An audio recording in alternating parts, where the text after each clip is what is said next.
Well, our business editor, Stephen Carroll's been looking at the effects of coronavirus on the French economy. He joins me now on the set. Stephen, it has been 6 months since France went into lockdown, and that was a move, of course, which had huge consequences on the French economy. Overnight, you had massive sectors of the economy just shut down as essentially all but essential shops were closed. It was something that had an immediate effect, but also even when the strict lockdown measures were lifted after 2 months, there were still many sectors that haven't returned to their pre-pandemic activity. Think about tourism, 7% of France's GDP. International visitors disappeared basically overnight when lockdown started. Those visitors haven't come back, particularly from places like the United States or Asia, key markets that sustain a whole sector of the French economy. Those sectors still haven't seen any recovery. The shock was so seismic that we saw it borne out in the economic data almost immediately. Economic data is collected in 3-month periods, so the first 3 months of the year, even though only 2 weeks of it counted lockdown, we still saw the French economy shrink by almost 6%. The following 3 months, we knew it was going to be the worst part of this crisis, a 14% contraction almost in the French economy over those 3 months from April to June. The prediction here from the French Central Bank, there are several out there, that for 2020, the French economy will nearly be 9% smaller by the end of the year compared to where it was at the start of the year. That's the worst recession since World War II. The French finance minister thinks it's going to be even worse. He says today that it's a 10% contraction they're expecting the French economy. Now, the bounce back next year, the central bank says it'll be around 7%, but that means we'll still be left with scars of this crisis for years to come. What is all of this going to have, effect is this going to have, or what effect has this had on jobs during this time? There was a really important step the French government took at the start of this crisis, which was extending the partial unemployment or furlough scheme in France to all employees. That meant the government was stepping in to pay the wages of private sector workers who weren't able to work. This was a hugely important step in maintaining people's incomes and in turn maintaining consumer spending, which is the most important driver of the French economy. It cushioned the blow that a lot of people had. We still saw consumer spending drop, of course, because so many shops were closed, but the effect could have been so much worse if more people had immediately lost their jobs. Now, at the peak, that scheme was paying the wages of almost 9 million private sector workers in France. It's still working and in place for around 2 million today. It's been extended towards the end of the year.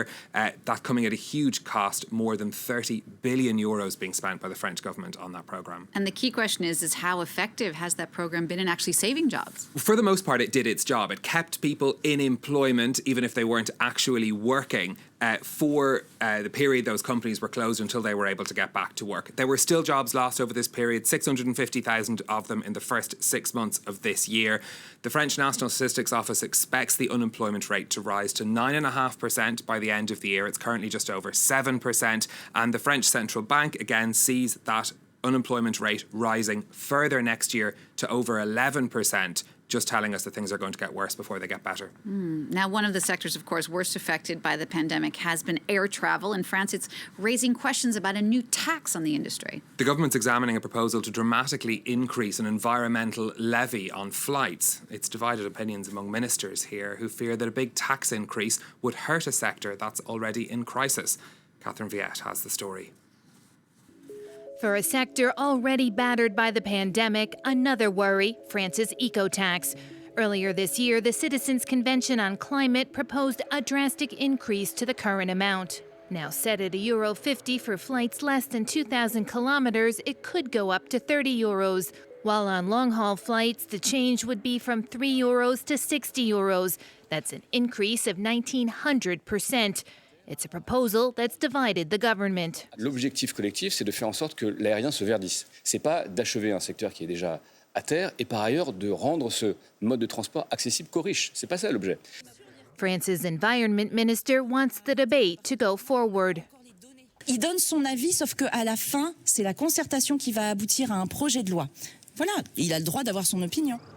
The division worries environmental groups, which fear the government could end up scrapping the proposal. Il est important que ce travail soit respecté et que l'engagement du président de la République à reprendre les mesures soit respecté et qu'on n'assiste pas à un assemblage d'autres jokers. The airline industry is anxiously watching. France's Civil Aviation Authority says the revised tax plan would amount to 4.2 billion euros in annual costs for French air transport. It could also put more than 100,000 jobs at risk, according to this airline chairman. Moins d'avions, moins de personnel dans les aéroports, moins de personnel chez nous, moins de personnel dans tous les métiers connexes, y compris le restaurant de l'aérogare. Donc il faut penser à tout ça avant de prendre des décisions. According to some aviation experts, the proposed tax increase could spell the end for some airlines.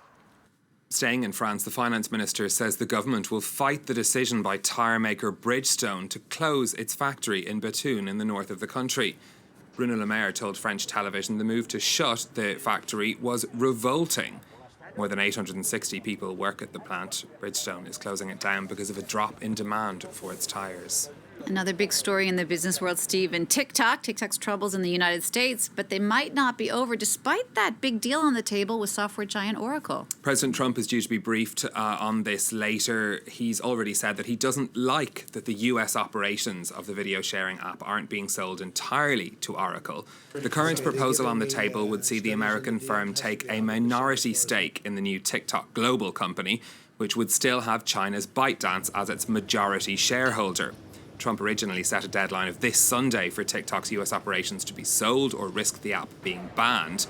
ByteDance says the deal will also need the approval of the Chinese authorities. Let's take a quick look at what's happening on the markets for you next. European shares in the red this lunchtime.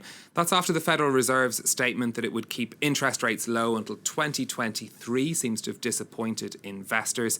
In the past few minutes, the Bank of England is saying that it's keeping interest rates at 0.1%, and it's also maintaining its stimulus programme, so no surprise there, but shares still trading down. We were talking earlier about that new tax on the air travel industry here in France. You're going to talk now about the situation in Australia. Qantas Airlines has come up with a new plan to boost sales after, of course, the pandemic grounded almost all of its international flights. So it's a 7-hour scenic tour of Australia. The flight will take off from Sydney and take in Uluru, Byron Bay and the Great Barrier Reef. It'll be in a 787 Dreamliner. Prices begin from 787 Australian dollars. You can see what they did there. That's around 490 euros. Passengers will also get a set of the airline's famed kangaroo pyjamas to take home with them from the flight. This all, of course, in an effort to stem the massive losses that Qantas has experienced in recent months. Australia's strict quarantine rules have forced the airline to ground aircraft and cut jobs. The idea of getting on a plane, spending 7 hours and landing at the same place afterwards is still something that I can't really get my head around. And how do you make sure everyone has a window seat? Because otherwise, if you're in the middle... It's very few people are going to be on the flight, so it won't be anywhere near full. So the idea is, I suppose, that everyone's at least able to catch the view. If you've got your binoculars, maybe. All right, Stephen, thank you so much for that. Just a quick question before we go. Do you think the French complain a lot? I couldn't possibly say, Jeannie. Florence Villeminot will be up in the next French Connections to talk about what she calls one of France's great passions, complaining. That's coming up in the next half hour. Stay with us.